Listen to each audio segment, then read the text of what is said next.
Fala pessoal, tudo bem? Eu sou o Vini Weiner e sejam todos muito bem-vindos a mais um episódio do Pergunte ao Vini, nosso quadro semanal em que vocês mandam suas perguntas, seja aqui no YouTube ou lá no meu Instagram, @Vini Weiner Canal Reserva, eu seleciono e respondo algumas em vídeo aqui pra vocês. Já adianto, eu acho que esses são os vídeos que, ultimamente, eu mais estou curtindo gravar. Então, bora para as perguntas do vídeo de hoje? Lembrando que se você quiser ter a chance de eu ler a sua pergunta na semana que vem, só comentar nesse vídeo ou mandar lá no meu Instagram, @Vini Weiner Canal Reserva.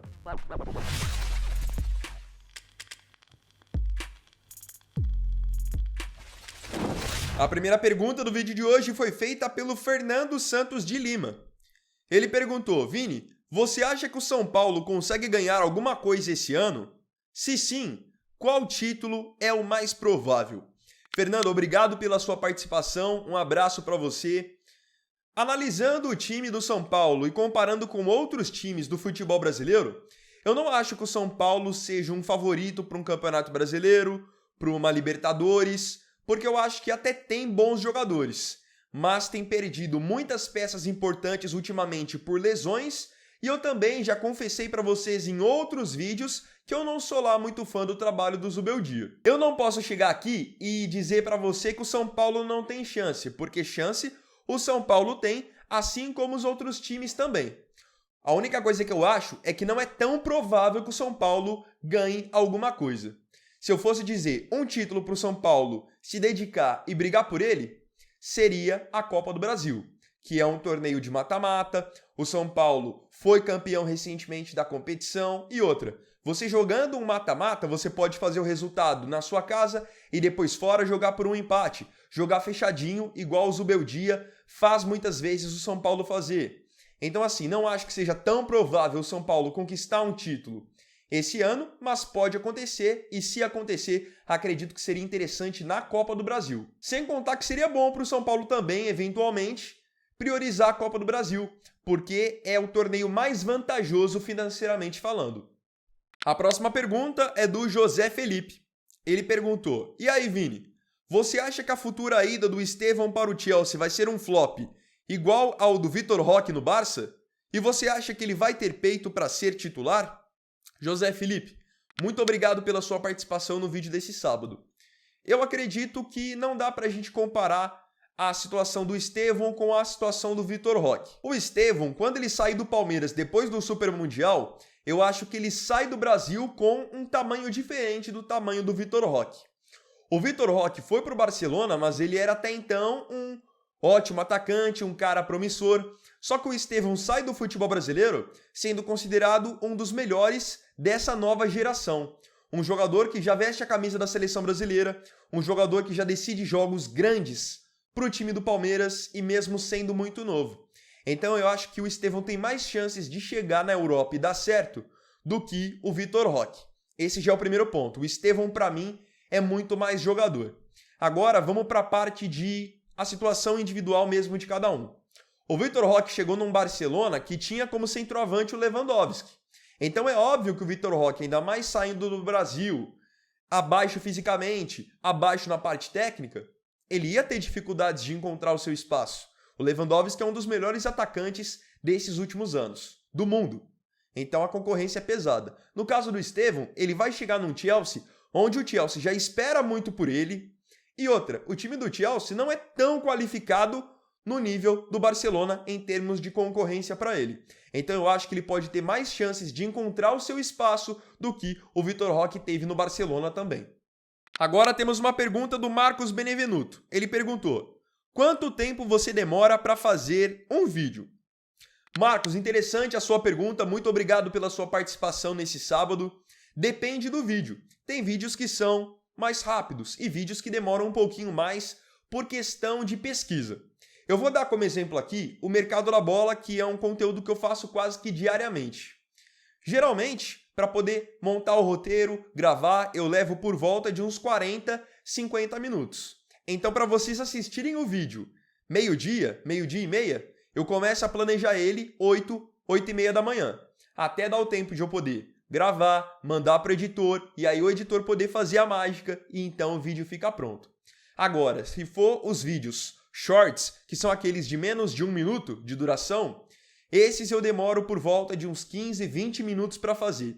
Depende do tema. Tem dia que tem mais temas mais fáceis de escrever e outros dias que não. É porque mesmo que seja um vídeo bem curtinho, tem que ser muito bem elaborado cada frase. Temos agora uma pergunta feita pelo Francis Ribeiro. Ele colocou: Grande Vini, parabéns pelo seu trabalho. Você acha que se os times da Europa entrarem com times alternativos, algum sul-americano não pode levar o Super Mundial? Deus te abençoe sempre. Francis, muito obrigado por todo o carinho, tá? Por você estar acompanhando, por você gostar. Um abraço para você. Fico feliz que você curta o canal. É o seguinte, eu acho que chance tem, só que é uma chance muito baixa. E outra, eu acho muito difícil que todos os times do primeiro escalão da Europa mandem times alternativos para o Super Mundial. Pode ser que 1 ou 2 adotem essa postura, mas os outros eu acho difícil. E é aí que mora justamente a questão de você enfrentar times completos e então você não ter força para bater de frente. Porque vamos imaginar num cenário em que o PSG vai alternativo, o Borussia Dortmund vai alternativo, o Chelsea vai alternativo, mas o Real Madrid vai completo. Temos um time muito forte que vai completo e surge como favorito. Agora, num cenário onde todos fossem alternativos, aí sim eu acho que aumentariam as chances de um Palmeiras, de um Flamengo, que são os times de mais investimento e também de melhor elenco. Mas mesmo assim, é muito difícil. Porque por vezes a gente vê alguns jogadores que são de equipes alternativas na Europa, mas não é porque o cara é reserva também que ele é ruim. Tem muitos jogadores que são reservas, mas são muito bons. E tendo a chance de jogar um Super Mundial, vão também dar a vida pela oportunidade. Próxima pergunta é do Alisson Crispim. Ele perguntou: Vini, na sua opinião, o futebol brasileiro precisa ter mais tecnologia avançada como na Europa? O Alisson, obrigado pela sua pergunta. Você está sempre interagindo com o canal, tanto aqui nos comentários quanto lá no Instagram. Só agradeço pelo carinho. Um abraço para você. Eu acho que sim. E eu acho que isso é até óbvio, seria obrigatório. O futebol brasileiro tem muita grana envolvida. A CBF tem muito dinheiro. Então, você colocar algumas tecnologias que iriam facilitar o jogo, facilitar a vida dos árbitros, seria muito bem-vindo. Por exemplo, quem acompanha a Champions League está acostumado já com o impedimento semiautomático. Então, você não precisa ficar perdendo tempo traçando linhas ou então com atrasos do bandeira, porque com o impedimento semiautomático, você já vai ver muito rapidamente se o jogador estava ou não estava impedido. Não vai ficar aquele 4, 5 minutos traçando linhas, sendo que a linha pode até ser mal traçada, como eu já vi em muitas situações. Outra coisa, uma tecnologia para lá de básica que já tem há muito tempo no exterior. É a tecnologia do chip na bola, ou seja, a bola ultrapassou ali metade da linha, a circunferência dela ultrapassou a linha, é gol. Então já apita um chip no relógio do juiz. O futebol brasileiro já teve vários lances em que a bola ultrapassou a linha e não foi dado gol, justamente pela falta dessa tecnologia que deveria ser algo básico e obrigatório. Essas tecnologias que eu tô falando não são nada assim de outro mundo e que iriam custar rios de dinheiro para a CBF. Pela grana que a CBF tem, seria um investimento que aumentaria muito a qualidade do jogo. E também, obviamente, iria diminuir muito a frequência de erros da arbitragem. Temos agora uma pergunta do Heron Almeida. A pergunta dele é: concorda quando dizem que só pode comentar futebol quem jogou profissionalmente? Heron, muito interessante a sua pergunta, tá? Por isso eu selecionei ela para o vídeo de hoje. Grato pela sua participação. Não, eu não concordo com essa afirmação. Não acho que só quem jogou profissionalmente pode comentar. Porque se fosse assim, nem eu e talvez nem você pudéssemos comentar. Eu acho que o que muda é que quem jogou profissionalmente tem mais credibilidade e mais autoridade para comentar. Aí sim. Mas não significa que porque fulano, ciclano não jogou profissionalmente, que também não possa ter interesse no assunto e comentar o futebol. Nós temos várias pessoas que estão na mídia e até na internet que nunca jogaram profissionalmente e entendem muito de futebol. Às vezes, o cara até tinha qualidade para ser profissional e não foi, mas isso não significa que ele não conheça de futebol. Nós temos vários exemplos na mídia de ex-jogadores, ou seja, que estiveram no profissional, que fazem péssimos comentários sobre futebol, péssimos mesmo, e vários casos de jornalistas que nunca chutaram uma bola e têm opiniões, têm comentários muito mais coerentes do que ex-profissionais. Então não acho que isso seja exatamente uma regra. A tecla que eu bato é a seguinte: quem jogou tem mais autoridade e mais credibilidade. Isso é fato. Mas também tem as exceções em que o cara não é nem um pouco coerente. Pergunta agora feita pelo Thiago Moreira. Ele perguntou: Oi, Vini, você acredita que os próximos 2 jogos da seleção eles jogarão bem? Thiago, muito obrigado pela sua pergunta. Eu acho que sim. Por 2 fatores. Primeiro fator, o mais óbvio, o fator Carlo Ancelotti. Independente de quem vier a ser convocado agora nessa próxima lista do italiano, vai querer dar o sangue e mostrar serviço, para mostrar que pode ser útil ao longo dessa jornada rumo à Copa de 2026. Então o fator Ancelotti é um primeiro fator. Com certeza, quem vier a ser convocado vai jogar com muita vontade. Segundo fator, não são adversários de um nível que vai ser tão exigente para o Brasil. Então o Brasil vai ter a oportunidade de construir o resultado e de também mostrar um futebol de qualidade. Porque os adversários da próxima data FIFA são Equador e Paraguai. Não estamos falando de um jogo duro contra uma Argentina, contra um Uruguai, uma Colômbia. Não. São seleções que vão dar para o Brasil a possibilidade de ganhar e de jogar um bom futebol. Pergunta agora do Brian Gutierrez. A pergunta foi a seguinte: E aí, Vini, com Ancelotti como técnico da seleção, será que agora vem o Hexa? Olha, se o Hexa vai vir, eu não consigo te afirmar. Mas com certeza as nossas chances sobem com a chegada do Ancelotti.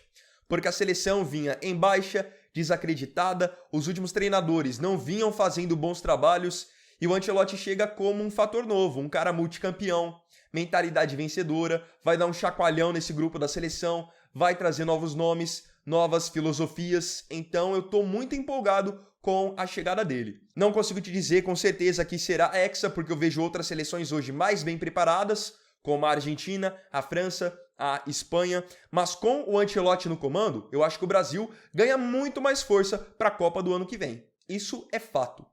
Para fechar, vamos agora com a pergunta do Gabriel Figueiredo. A pergunta foi: quais possíveis mudanças o Ancelotti deve fazer na seleção? Gabriel, muito obrigado pela sua pergunta, mais um que também está sempre interagindo lá no Instagram. Muito obrigado por todo o carinho e por curtir o conteúdo do canal. Mudanças que eu acho que ele deve fazer, primeiramente nos nomes.